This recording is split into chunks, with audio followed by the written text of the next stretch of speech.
बिस्मिल्लाहिर्रहमानिर्रहीम। अस्सलाम वालेकुम। आप लोग देख रहे हैं YouTube channel law and wisdom और मैं हूं इंजीनियर एडवोकेट अयास नूर। आज हम बात करेंगे कि लॉ, ऑर्डिनेंस, बिल और एक्ट में क्या फ़र्क है। ये एक नई सीरीज़ हम स्टार्ट करने जा रहे हैं जिसके अंदर जितने भी अहम किस्म के जो कॉन्सेप्ट होंगे, चाहे वो लीगल हैं, पॉलिटिकल साइंस के हैं या किसी भी फील्ड के हैं, उनकी जो अहम तरीन जो टर्मिनोलॉजीज़ हैं जो सुनने में सेम लग रही होती हैं लेकिन उनके अंदर कोई ना कोई डिफरेंस होता है, हम उसके बारे में जानेंगे। उस हवाले से ये हमारी पहली वीडियो है। चलें शुरू करते हैं। सबसे पहले हम देखेंगे कि ये बिल है क्या। ये सबसे पहले जो लफ्ज़ सुन रहे होते हैं आप न्यूज़ के अंदर कि जी बिल मंजूर हो गया, बिल पेश हो गया, ये बिल है क्या। अब देखें, कोई भी जो मुल्क होता है ना दोस्तों, वहाँ पे कानून बनता है। हर मुल्क में कानून बनता है। और कानून कहाँ पे बनता है? वहाँ की जो पार्लियामेंट है। और हर मुल्क के अंदर पार्लियामेंट है, नाम उनका डिफरेंट होता है। पाकिस्तान में पार्लियामेंट बोलते हैं, यूके में भी पार्लियामेंट बोलते हैं, यूएसए में कांग्रेस बोलते हैं। अब पार्लियामेंट में फिर आपको बताए कहाँ पे एक चैम्बर है, यानी एक ही उसका पोर्शन है, बाकी कहीं पे यानी टू चैम्बर्स हैं, बाई कैमरल जिसको हम बोलते हैं। जैसे पाकिस्तान में बाई चैम्बर है, upper house, lower house, senate और नेशनल असेंबली, इन दोनों को मिला के हम पार्लियामेंट बोलते हैं। तो पार्लियामेंट में क्या होता है कि कानून बनाया जाता है। इस मुल्क को कैसे चलाना है, इस मुल्क के जितने भी मसाइल हैं उसके लिए कानून साजी होती है। ये तो आपको समझ आ रहा है। अब जब कानून बनाना होता है तो उसमें सबसे पहला काम क्या होता है भाई? सबसे पहला काम ये होता है कि आप एक पेज उठाते हो, पेपर उठाते हो और उसके ऊपर कुछ लिखना शुरू करते हो, प्रपोजल देते हो कि यार मैं चाहता हूँ कि यार ये कानून बनना चाहिए।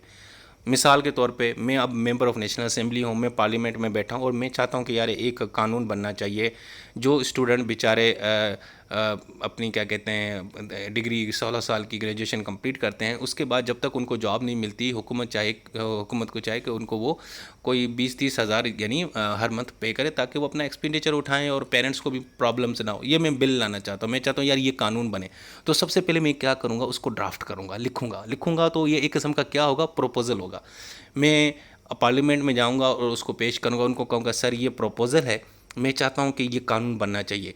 वो जो प्रपोज़ल मैंने पेश किया पार्लियामेंट के अंदर, जहाँ पे उसके ऊपर फिर डिबेट होगी, लोग उस पर बात करेंगे, उसमें से कुछ चीज़ें ऐड करेंगे, कुछ माइनस करेंगे, मतलब बहुत सारी डिस्कशन होगी।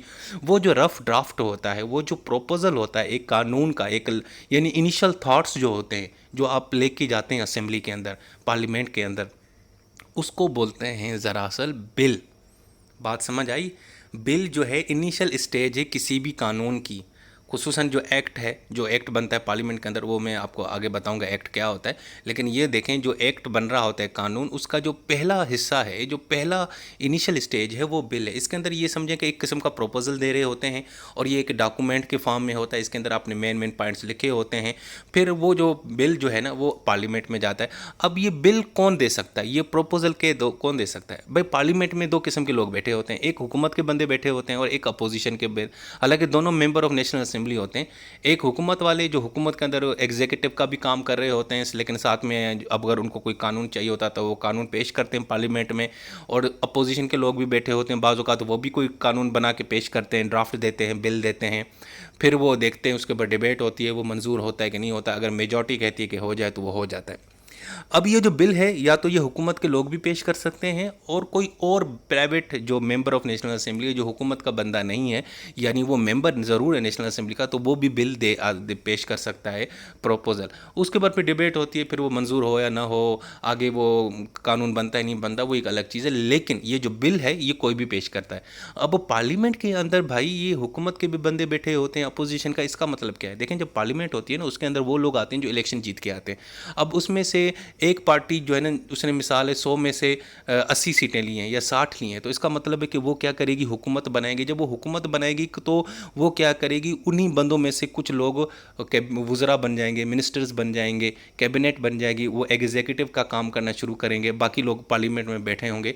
तो इसका मतलब है कि हुकूमत के बंदे वहाँ पे नेशनल असेंबली का हिस्सा भी बने होते हैं, साथ साथ में हुकूमत भी चला रहे होते हैं। तो अब उनको मुल्क चलाने के लिए कानून तो बनाना पड़ता है ना भाई। इसी तरीके से बाकी जो दूसरी पार्टीज़ के लोग हैं, जिनके नंबर्स कम हैं, 30 हैं, 40 हैं, लेकिन वो भी तो हिस्सा है ना पार्लियामेंट का, तो वो भी अपना कानून लेके आ सकते हैं। वो बिल लेके आ सकते हैं इंट्रोड्यूस। तो ये हो गया भाईजान बिल। बिल आपको समझ आ गया भाई। अब बिल में ये होता है कि बिल फिर क्या होता है कि एक पार्लियामेंट के अंदर पेश किया जाता है, पहले एक हाउस में, लोअर हाउस में, फिर वहाँ से अगर मंजूर हो जाता है, मेजॉरिटी कहती है कि हाँ जी अच्छी चीज़ है, इसको आप कानून बनाएं, तो फिर दूसरे अपर हाउस चला जाता है। अगर अपर हाउस में आता है पहला, तो बाद में लोअर हाउस में चला जाता है। मतलब ये कोई शर्त नहीं है, सिवाय मनी बिल के। मनी बिल हमेशा नीचे से नीचे, लोअर हाउस में से ऊपर अपर हाउस में जाता है। बाकी तकरीबन जो बिल हैं उनकी कोई कैद नहीं है, वो सेनेट में भी आ सकता है पहले, बाद में नीचे नेशनल असेंबली में भी आ सकता है। जब बिल दोनों जगहों से मंजूर हो जाता है, इसका मतलब जब पार्लियामेंट उसको मंजूर कर देती है, कहती है कि हाँ यार ये जो प्रोपोजल है ये बड़ा अच्छा है, हम इसके ऊपर कानून बनाते हैं, तो पार्लियामेंट मंजूर कर लेती है, अप्रूव हो जाता है। अब उसके बाद क्या होता है कि भाईजान ये जाता है आपके मुल्क के प्रेसिडेंट के पास, जो हेड ऑफ स्टेट है, आपकी जो मुल्क का जो पूरी जो है ना, उसका जो हेड है प्रेसिडेंट साहब, उसके पास जाता है और वो उसको पढ़ के, अगर जब वो उसके ऊपर साइन कर देता है, जब अगर वो भी उसको अप्रूव कर दे, तो भाई साहब वो जो बिल है वो फिर कन्वर्ट हो जाता है एक्ट के अंदर। यानी अब ये जो बिल है ये क्या बन गया? एक्ट बन गया, अब ये कानून बन गया। तो बिल आपको समझ आ गया कि बिल मैंने आपको बता दिया कि इनिशियल प्रोपोज़ल होता है, एक डॉक्यूमेंट होता है जिसके अंदर आप प्रोपोज़ल बनाते हैं कि भाई हम ये चाहते हैं कि ये मुल्क ये कानून बने। उसके बाद वो असेंबली में पेश होता है, उसके ऊपर डिबेट होती है, दोनों हाउसेस से मंजूर होता है, उसके बाद वो प्रेसिडेंट के पास जाता है। प्रेसिडेंट जब उसको साइन कर देता है तो वो बिल जो था प्रोपोज़ल अब कन्वर्ट बन चुका एक्ट में, यानी कि अब वो एक्ट हो गया। तो ये तो हो गई बिल की डेफिनेशन।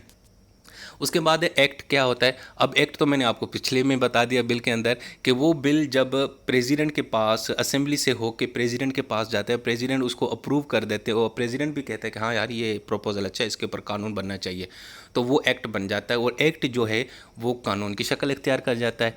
अब ये हुआ कि भाई ये जो पार्लियामेंट में जो कानून बनता है वो एक्चुअली क्या कहलाता है? एक्ट कहलाता है। समझ गए भाई? जो पार्लियामेंट है ना, वो कोई भी कानून बनाती है वो एक्ट है। जब वो इनिशियल प्रोपोज़ल में होता है, जब तक उसको अप्रूव नहीं मिलता तो वो बिल होता है, लेकिन जैसे उसको पार्लियामेंट और प्रेसिडेंट अप्रूव कर लेते हैं, साइन कर देते हैं, उसको ओके कर देते हैं, तो वो बन जाता है एक्ट। तो एक्ट एक ऐसा कानून है जो पार्लियामेंट बनाती है। समझ आ गए? और बिल और एक्ट में ये फ़र्क है कि बिल अभी मंजूर नहीं हुआ, वो प्रोपोज़ल है। एक्ट लेकिन मंजूर हो चुका है, अब वो मुकम्मल हो गया, अब वो पक्का हो गया। जब कोई चीज़ पक जाती है तो हम उसको एक्ट बोलते हैं, और उससे पहले जब वो कच्चा कानून होता है तो समझे वो बिल होता है। उसके बाद हम देखेंगे ऑर्डिनेंस क्या होता है। हाँ जी, ये भी आपने नाम सुना होता है कि यार ऑर्डिनेंस क्या है। भाई ऑर्डिनेंस एक टेम्परेरी कानून है। अब होता ये है कि अभी आपको जो मैंने एक्ट है, जो बिल है, बिल से एक्ट बनता है, उसका मैंने जो प्रोसेस समझाया वो क्या समझाया था कि कोई हुकूमत का बंदा या कोई भी private member of national assembly वो एक प्रोपोज़ल लेके आता है, असेंबली उसको अप्रूव करती है, फिर प्रेसिडेंट उसको अप्रूव करता है, वो एक्ट बन जाता है। लेकिन ऑर्डिनेंस वो कानून है जिसके अंदर क्या होता है कि हुकूमत क्या करती है, असेंबली नहीं जाती, उस प्रोपोज़ल को वो असेंबली में पेश नहीं करती भाई साहब, वो बाईपास करके सीधा प्रेसिडेंट के ऑफिस चली जाती है और प्रेसिडेंट को कहती है कि जी इसको साइन कर दो, तो वो उसको अप्रूव कर देता है। अब वो जो प्रेसिडेंट ने उस डॉक्यूमेंट को साइन किया, जो पार्लियामेंट में नहीं गया, हुकूमत ने, वुज़रा ने, प्राइम मिनिस्टर ने एक प्रोपोज़ल बनाया, वो पार्लियामेंट में नहीं गए। याद रखें, वो पार्लियामेंट में नहीं गए, पार्लियामेंट को बाईपास किया, अब जाके सीधा प्रेसिडेंट के पास चले गए और उसको कहा कि भाई इसको साइन करो। तो वो जनाब जब साइन किया तो अब उस कानून को क्या बोलेंगे आप? ऑर्डिनेंस बोलेंगे। यानी जो एक्ट है वो तो प्रॉपर असेंबली में आता है, लोअर हाउस, फिर अपर हाउस, डिबेट होती है, फिर मंजूर होता है पार्लियामेंट से, फिर जाके प्रेसिडेंट के पास जाता है। लेकिन जो ऑर्डिनेंस है वो डायरेक्ट हुकूमत क्या करती है, अपना एक प्रोपोज़ल बना के सीधा जाके प्रेसिडेंट के घर जाती है, उसको कहती है साइन कर दो, वो पार्लियामेंट में नहीं जाती। इसको बोलते हैं ऑर्डिनेंस। लेकिन ये जो कानून होता है, अब देखें एक्ट भी प्रेसिडेंट साइन करता है, ऑर्डिनेंस भी प्रेसिडेंट साइन करता है, लेकिन एक्ट में पार्लियामेंट का रोल है, लेकिन ऑर्डिनेंस में पार्लियामेंट का कोई रोल ही नहीं है, उसके पास जाता ही नहीं है। तो ये सीधा सीधा बाला बाला काम हो जाता है। तो लेकिन ये जो ऑर्डिनेंस होता है ये टेम्परेरी होता है, और लेकिन जो पार्लियामेंट के ज़रिए प्रेसिडेंट के पास जो एक्ट आता है वो परमानेंट होता है। ये जो एक्ट होते हैं परमानेंट होते हैं, ये ऑर्डिनेंस टेम्परेरी होता है। 120 दिन के 120 दिन के बाद वो कानून ऑर्डिनेंस क्या हो जाता है? एक्सपायर हो जाता है। अब ये ऑर्डिनेंस जो है ये भाई क्यों बनाया जाता है, इसकी क्या वजह है, हुकूमत पार्लियामेंट में क्यों नहीं लेके जाती, उसके लिए मैं आपको मज़ीद यहाँ पे बताऊँगा कि पाकिस्तान के दस्तूर कॉन्स्टिट्यूशन का आर्टिकल 89 वो क्या कहता है। वो ये कहता है कि प्रेसिडेंट कानून बना सकता है, यानी जिसका नाम ऑर्डिनेंस है, जब दो चीज़ें हों, जो सूरत हाल हो। एक तो असेंबली का सेशन ना हो, जैसे आजकल असेंबली का सेशन नहीं है, मतलब असेंबली का सेशन से मुराद इस वक्त एमएनए और एमपीए मीटिंग नहीं कर रहे, असेंबली में नहीं है। लेकिन मुल्क में कोई ऐसी सूरत हाल चुकी है कि हुकूमत बेचारी परेशान है और हुकूमत को एमरजेंसी में एक कानून दरकार है ताकि उस मसले को सॉर्ट आउट करे। जैसे कोविड आ गया था तो हुकूमत को ना वो बस जल्दी जल्दी में एक कानून बनाना था, इमरजेंसी आ गई थी, जैसे अभी फ्लड का भी है, तो बस उसको एक काम चाहिए था कि यार मैं किसी तरीके से एक कानून बनाऊं ताकि मैं अपना काम कर सकूं। क्योंकि अगर मैं पार्लियामेंट में लेके जाऊंगी ना उस कानून को, बिल को, तो फिर वो डिबेट होगी अपर हाउस लोअर हाउस, मतलब बड़ा टाइम लगेगा, फिर कमेटीज़ में जाएगा, फिर जाके प्रेसिडेंट। तो कहते यार मैं ये सीधा जाके प्रेसिडेंट को ना पेश करूँ ताकि मेरा वक्त बच जाए। तो एक तो तब आप ये बना सकते हैं जब नेशनल असेंबली का सेशन ना हो, दूसरा ये जब कोई एक्स्ट्रा ऑर्डिनरी सर्कमस्टांसेस हो, इमरजेंसी की सिचुएशन हो। इन दोनों सूरतों में आप कोई भी कानून बना के या प्रोपोज़ल बना के हुकूमत सीधा प्रेसिडेंट से साइन कर। अब हुकूमत क्यों देती है भाई, हुकूमत ने मुल्क चलाना होता है ना यार, भाई उसी ने मुल्क चलाना है, तो उसको बाज़-औक़ात कुछ काम करने के लिए एक कानून होता है, कानून के तहत हुकूमत काम करती है। हुकूमत गैर कानूनी काम तो नहीं कर सकती ना, तो हम प्रेसिडेंट के पास चले जाते हैं, तो ये ऑर्डिनेंस होता है। लेकिन ये टेम्परेरी होता है ताकि हमारा वो काम निकल जाए, क्योंकि जो आम कानून होता है, जो एक्ट होता है, उसमें ज़रा लंबा प्रोसेस है, इसमें शॉर्टकट है, शॉर्टकट में बनाया और ऑर्डिनेंस बन गया। लेकिन यहाँ पे तनकीद होती है, आपको पता है ना, पाकिस्तान में पिछली जो हुकूमत थी उसके ऊपर तनकीद हो रही थी। वैसे दूसरी हुकूमतों पे होता है कि जी ये ऑर्डिनेंस पे चलते हैं, ये होता है वो होता है। मतलब वो क्या करते हैं, हुकूमत क्या करती है, बाज़ औक़ात कानून को ना सीधा प्रेसिडेंट के पास जाती है और कहती है कि जी सर जल्दी अप्रूव कर दें। वो पार्लियामेंट में नहीं ले आती। क्यों नहीं लेके आती? पार्लियामेंट में जब वो लेके आएगी तो इसका मतलब है कि पार्लियामेंट में भाई जान वो अपोजिशन के लोग भी तो बैठे हुए हैं ना, जो हुकूमत का हिस्सा नहीं है लेकिन मेंबर ऑफ नेशनल असेंबली हैं, मेंबर ऑफ सेनेट हैं। तो उनके सामने फिर लेके आओगे, डिबेट होगी, फिर वो गलतियाँ निकालेंगे, ये क्या किया, ये ना करो, वो ना करो। तो हुकूमत चालाकी क्या करती है, बस सीधा प्रेसिडेंट के पास चली जाती है और साइन करवा देती है कि इमरजेंसी इमरजेंसी है। तो मतलब बाज़ औक़ात उनकी नीयत के ऊपर शक होता है कि यार ये हुकूमत जो है ना, एम कानून अपने अपने से बना के चला रही है। और आपको पता है अक्सर ये हुकूमतों के ऊपर तनकीद भी होती है कि यार ये ऑर्डिनेंस के ऊपर चलते हैं, इसका मतलब पार्लियामेंट को फिर बंद कर दें। इसका मतलब ये है कि एक्चुअली वो चाहते नहीं है कि अपोजिशन के लोगों के साथ हम बैठें या डिबेट करें या ये करें, जो बहुत बुरी बात है। भाई ऑर्डिनेंस एक कानून, ठीक है, आइन के अंदर ये चीज़ मौजूद है, आप लिखें, आप बनाएं ऑर्डिनेंस, लेकिन जब कोई जेन्युइन रीज़न भी तो हो ना। मतलब आपने उनसे बैठना नहीं है तो आप बस पार्लियामेंट में आपने जाना नहीं, आपने सीधा प्रेसिडेंट के पास चले गए। तो ये होता है ऑर्डिनेंस, और ये टेम्परेरी होता है। लेकिन ऑर्डिनेंस जो होता है, ये याद रखें कि ये हमेशा हुकूमत की ही तरफ से प्रोपोज़ल आता है। जो एक्ट होता है, जो बिल होता है, वो तो या हुकूमत के भी बंदे पेश कर सकते हैं असेंबली में और प्राइवेट बंदे भी। लेकिन क्योंकि ये जो ऑर्डिनेंस होता है ये हुकूमत की कैबिनेट की तरफ से ही एक प्रोपोज़ल, जो तो ऑर्डिनेंस एक्चुअली हुकूमत ही लेके आती है, हुकूमत ही पेश करती है प्रेसिडेंट को, क्योंकि उसने मुल्क चलाना होता है, कोई और बंदा नहीं लेके आ सकता। तो भाई ये ऑर्डिनेंस, एक्ट और बिल आपको समझ आ गया। मैं दोबारा बताता हूँ, बिल एक इनिशियल प्रोपोज़ल होता है, डॉक्यूमेंट, जब वो असेंबली से, पार्लियामेंट से मंजूर होकर प्रेसिडेंट के पास जाता है और जब उसको वो अप्रूव करता है तो वो एक्ट में तब्दील हो जाता है, वो एक्ट बन जाता है, यानी वो भी कानून है। और ऑर्डिनेंस क्या है, वो एक टेम्परेरी कानून है, लेकिन वो पार्लियामेंट में नहीं जाता, वो जो है ना हुकूमत की तरफ से डायरेक्ट प्रेसिडेंट की तरफ जाता है, साइन होता है, ये टेम्परेरी होता है, 120 दिन होते हैं, उसके बाद ये एक्सपायर हो जाता है। और उसकी दो कंडीशन है आर्टिकल 89 के तहत, अगर नेशनल असेंबली का सेशन ना हो, और दूसरा ये कि अगर कोई सर्कमस्टांसेस ऐसे एक्स्ट्रा ऑर्डिनरी हों और प्रेसिडेंट साहब को लगे कि यार ये नहीं हो सकता, तो ये वो प्रेसिडेंट। अब इसका एग्जांपल है Pakistan nursing council engineering management ordinance 2021, ये 120 दिन का चला। इसके अलावा नेशनल रहमतुल आलमीन जो अथॉरिटी ऑर्डिनेंस है 2021, वो भी उन्होंने ऑर्डिनेंस बनाया, तो ये भी देखा ऑर्डिनेंस बन गया।